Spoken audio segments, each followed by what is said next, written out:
Thank you. One final speaker in this round, minute and a half, Sophie Auconie. Monsieur le Président.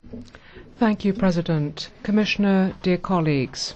In our modern societies, communications services need to be efficient. That is a sine qua non. It is essential for the life of our businesses and it is essential for all European citizens.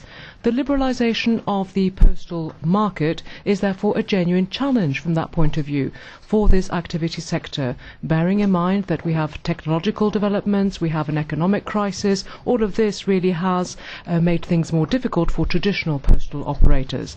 Like many of my colleagues, I really believe in economic and social cohesion as well as territorial cohesion. At the end of the day, these services, social services, contribute to that principle. I am the Vice Chair of the Intergroup on Public Services, and in that capacity I am aware of the fears that we have vis-à-vis the future of general economic services. In fact, hundreds of postal workers yesterday demonstrated here in Strasbourg.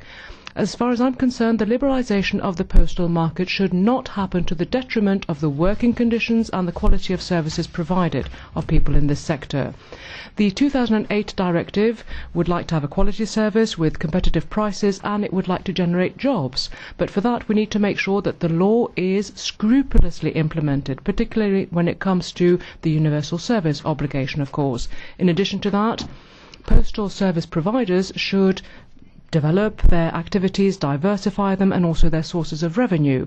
Commissioner, we are relying upon the European Commission. We are asking you to please be vigilant and to follow up exactly how this economic sector develops in the future. You have actually implemented a major reform process when it comes to economic coordination and financial supervision, and therefore I'm sure that you'll be able to involve all of us in order to help us together to make progress in this important reform. Thank you.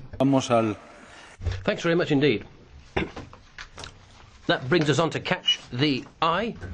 I've got, in fact, more people wishing to speak than the rules would strictly allow, but I'll see if we can fit everybody in because we're going fairly well to time. But that does mean everyone who speaks will only